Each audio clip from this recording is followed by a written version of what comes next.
Hello everybody, Randy Lanham here. I am going to take this video and explain all the fundamentals of holding the fiddle and the bow. So there's a lot of technique that goes into it, so let's get started. We're going to actually start with our left hand. I got some notes here so I don't forget everything I'm talking about here. But we're going to start with the left hand first, okay? So my left hand, I always want to hold that neck of the fiddle, obviously. Even when I'm not playing, I just want to keep that hand on the neck to support the fiddle. So first of all, how do we hold this fiddle? We have a chin rest here that goes underneath our chin. You notice on the back of my fiddle, I have a shoulder rest. Those are very, very helpful. I do recommend people getting a shoulder rest. You can play without one, but they're very, very helpful. So I got a shoulder rest on mine, chin rest under my chin. So the first thing I want to do, again, my left hand holding the neck of the fiddle, I want to make sure my fiddle is up. Kind of pointed straight out here, right? I don't have it pointed towards the ground. I don't have it pointed up towards the air. I have it kind of in the middle, just kind of level here. And that's where I want to hold the fiddle. Notice the other way that I'm holding the fiddle is out to my left just a little bitty bit. I don't have it pointing straight in front of me. I don't have it pointing all the way out here to the left. It's somewhere in the middle. Right there is a good spot to hold your fiddle. So I have it up, I have it level here, and I have it kind of in the middle between right in front of me and over to the left, okay? So I got my fiddle hold right. All right, next thing we want to try to do is talk about our wrist. When I'm holding my fiddle, I want that wrist to always be straight. Now, let me explain the reason why. So, I'll get rid of this bow for a second. So if I'm holding this fiddle with my wrist straight, all of my fingers are then able to reach all of the strings. Look, I can jump over there, use all four fingers on the G string, the D string, the A string, and the E string. Now if you notice something, if I bend this wrist and try to do that same thing, I can't use my pinky hardly. I can reach the E, the A, I'm having a harder time reaching the D, really hard time over there reaching that G string, and my pinky is useless. But as soon as I straighten that wrist up, like this, and hold the fiddle, all of a sudden these fingers can arch around and grab all those notes and all them strings. So it's very important to always keep your wrist straight. Now look where I'm holding the fiddle. So it's between my thumb and my pointer finger on my left hand here. And it's kind of, I always tell people a good place to start is the bottom crease of your finger and have it line up with the corner right here. This is called the fingerboard, this long black piece right here. All right? So the corner of the fingerboard right here, I'm just going to kind of put the bottom crease of that first finger right there. So you notice when I'm holding it, I don't hold it all the way inside between my thumb and finger. And I don't have it way up here like this. I kind of have it down to where that finger, bottom crease of my finger is lining up with the corner of the fingerboard.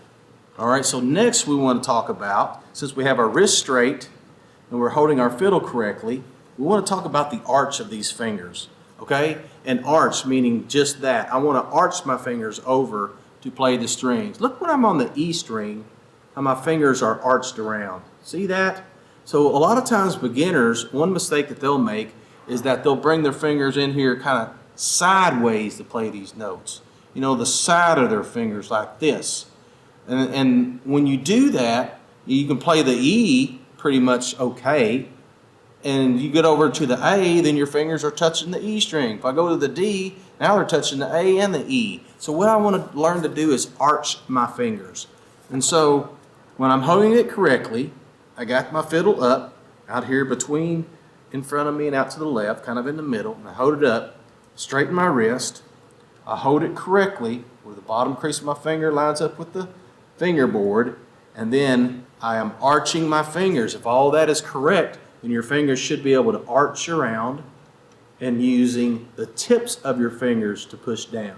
I hope that makes sense. The tips of your fingers is what you're going to use to push on these markers. See that 1, 2, and 3? How I'm using the tips and not the side of my fingers. I'm not coming in here pushing on the string sideways. I'm arching my fingers using the tip to push down on these strings. Okay, now when I push the strings, you have markers on that fingerboard. Some of you may not have markers on it, and maybe you already play a little bit and know where your fingers are supposed to go. For any beginner, I recommend the markers to show that 1, 2, and 3 position. So it's open string means you pull the bow across the string without touching anything. You just play the string open. This would be a 1, pointer finger on the first marker. This would be a 2, middle finger on the second marker. And this is a 3, ring finger on the third marker. But you want to make sure that you play right directly on top of those markers. The thing about the fiddle is it does not have frets. When you don't have frets, that means your finger has to land exactly in the spot where it's in tune. So I have to land right on top of those markers. If I get a little bit above or a little bit below those markers, I'm playing out of tune. So you really want to focus on those fingers arched, putting them fingers right on top of the markers. The next thing I want to cover is talk about the elbow. Now some people, when they hold it, they want to stick that elbow out here to the left. But you don't want to do that. You want that elbow to just be comfortable and be right underneath of your fiddle, basically. You'll have it right underneath of it. And even some people, like myself, I rest it on my body here. My elbow's long enough. Some people, their elbow's not long enough, and they're not going to be able to rest that. And that's okay. But you want your elbow to be comfortable underneath the fiddle, somewhere underneath the fiddle. You do not want to hold that. Sometimes I've seen students stick that elbow out to the left to hold that fiddle up. That is so uncomfortable, and it's going to make it to where you can't reach all of your notes that you're supposed to. So I recommend not doing that. Keep that elbow relaxed and underneath the fiddle. All right, so let's go over everything one more time.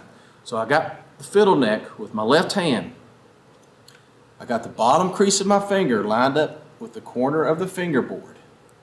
My fingers are arched, ready to play.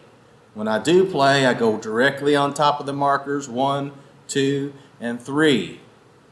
My wrist is straight so that I can reach all those notes. My elbow's relaxed and underneath of me. So, and the fiddle's up and over to my left just a little bit. So this hand is ready to go. Now let's talk about the right hand and arm and what it's supposed to do. First, let's start with holding the bow correctly. Now this bow, this piece right here is called a frog. It comes from the German word frock, which means a tightening device. And you can actually tighten your hair or loosen your hair. You ever heard righty-tighty, lefty-loosey? Look at that. If you turn it to the right, it's going to tighten the hair. If I turn this to the left, it's going to loosen the hair.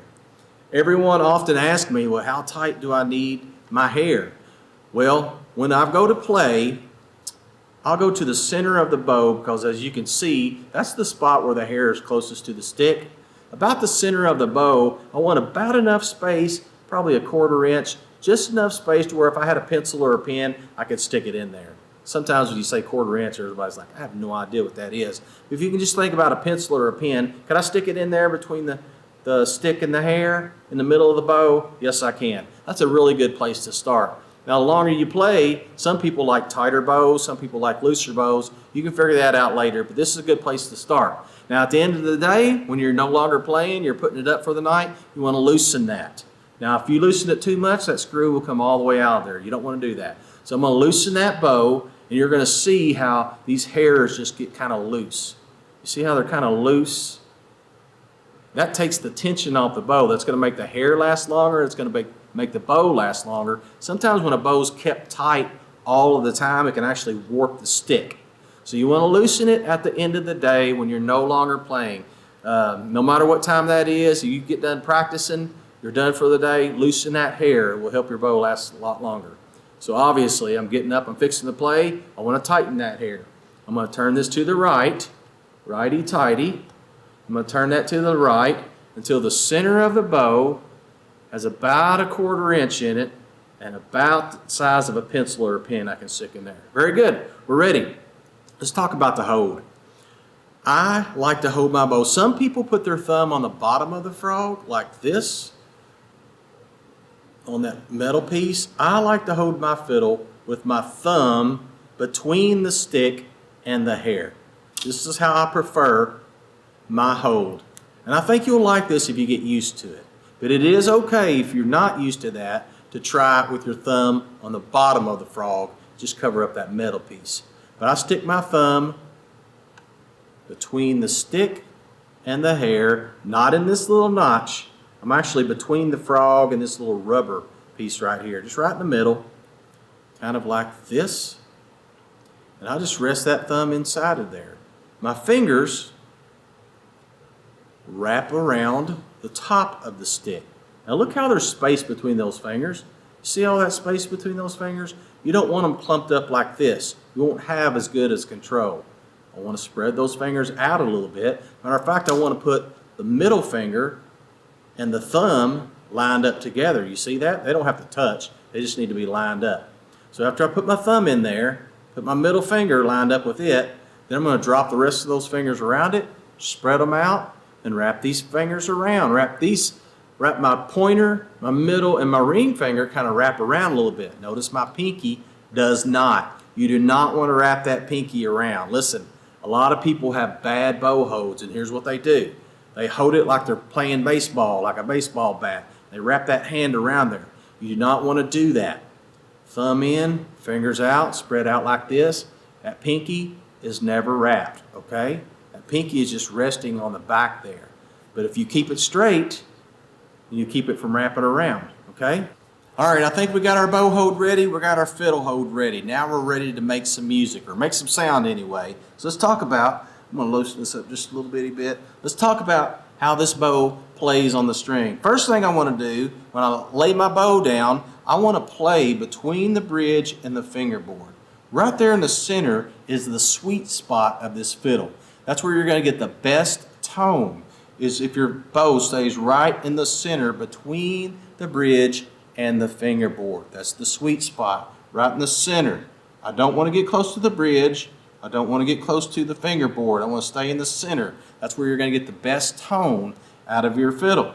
All right, so if I'm staying in the center, my bow stroke, now well, first of all, let's go back to this. Before I even talk about a bow stroke, I want to talk about my right arm. Is it tense and tight? Because if it is, you're not going to get a good sound. That bow arm, a lot of beginners do that. They have a really tense bow arm, and they're holding it so tight that they're making it even more squeaky. So relax that right arm, okay? Just relax. Okay, you got to hold that bow. You don't want to relax so much that you drop it, but relax that bow arm, because when I add that bowing to the fiddle, a relaxed bow arm is going to sound a lot better than a tense bow arm. Here's your sound if it's tense. You get a lot of squeakiness from a tight arm. So loosen up that arm, okay? I got the bow between the bridge and the fingerboard. Now when I go to move it, I'm just happening to be playing an E string open. That is an E string without pushing down on the notes. I want to move it. Look how I'm playing kind of in the center of my bow. Watch this. So I'm not playing on the bottom of my bow. I'm not playing on the top of my bow. I'm kind of playing in the center. That's a good place to play, and I'm going to tell you the reason why. Look at my bow arm. If I'm way up here, if I start on the bottom of my bow, I'm going to be using this part of my bow. Now look at that arm. It's not going to naturally play smooth when it's scrunched up like that. Right here in this area, if I play on the bottom, I'm not going to be as smooth. You see that, how that works? It's the mechanics of your arm. So you get that arm down there. Middle of your bow is a good place to start. And you're going to kind of play somewhere in the middle towards the top is the way that my arm lays out. This is a comfortable spot for me. Now, I'm not using the entire bow. It's rare for any song for you to use from the very bottom to the very top of your bow. Now, you can do some practices where you're doing those kind of strokes, but when you first start out, let's just try to get a smooth bow stroke just by using, I don't know, maybe half our bow. So watch this. I'm going to go short and quick bow strokes. So if I go back and forth. Now, the whole time I'm doing that, I'm trying to think about my right arm. Is it relaxed? If it's not, it's going to be like this. Okay? Relax that right arm. Look at the movement in my bow. I'm not going real slow because you get this sound. I'm moving it. And I'm stopping my bow stroke and starting back the other direction fast. Because if I slow down, I'll get this. Hear that? Slow down. Slow down. Right? See, I don't want to slow down. I want to keep that bow stroke moving. And if I do stop, I want to stop quick. See that? So you can practice that right there. And all you're practicing is playing an E string open, keeping it between the bridge and the fingerboard, and playing in the middle of your bow, relaxing your arm, and moving short and quick. Hope that makes sense. I hope that's helpful. Last thing I want to talk about in this segment about our right hand, our right arm, is talking about our bow stroke and keeping it straight. Now I told you want to kind of play in the middle of your bow, but if I had that bow constantly going crooked like this, so if I go up this way, I'm going to get that squeak because I got crooked. I want that bow to stay going the same way that the bridge and the fingerboard is going. Does that make sense? Watch this.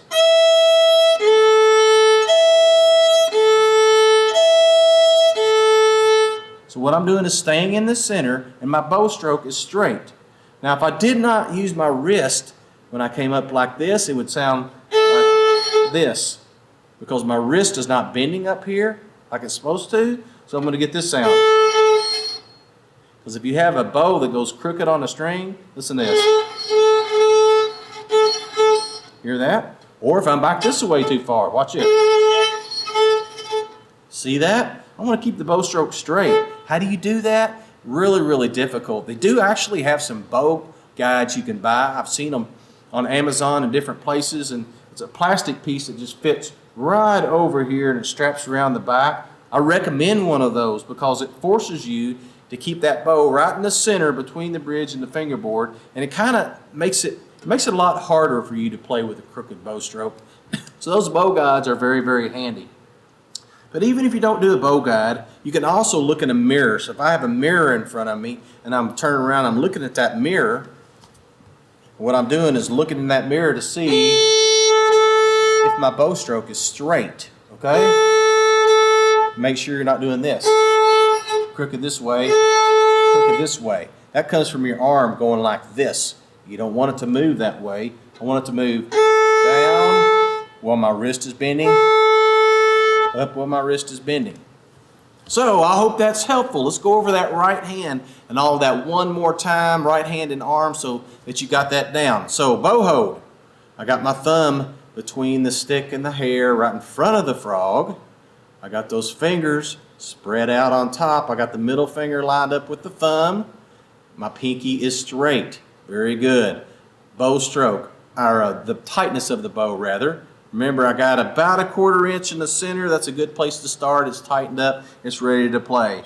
When I add it to the string, when I put it on the string, I want to make sure it lands between the bridge and the fingerboard. My bow strokes need to be short and sweet. Quick and short. That's going to make them sound better. And the bow stroke straight. And relax your arm. And you could just do that practice right there just to get a better sounding bow. Hope that's helpful.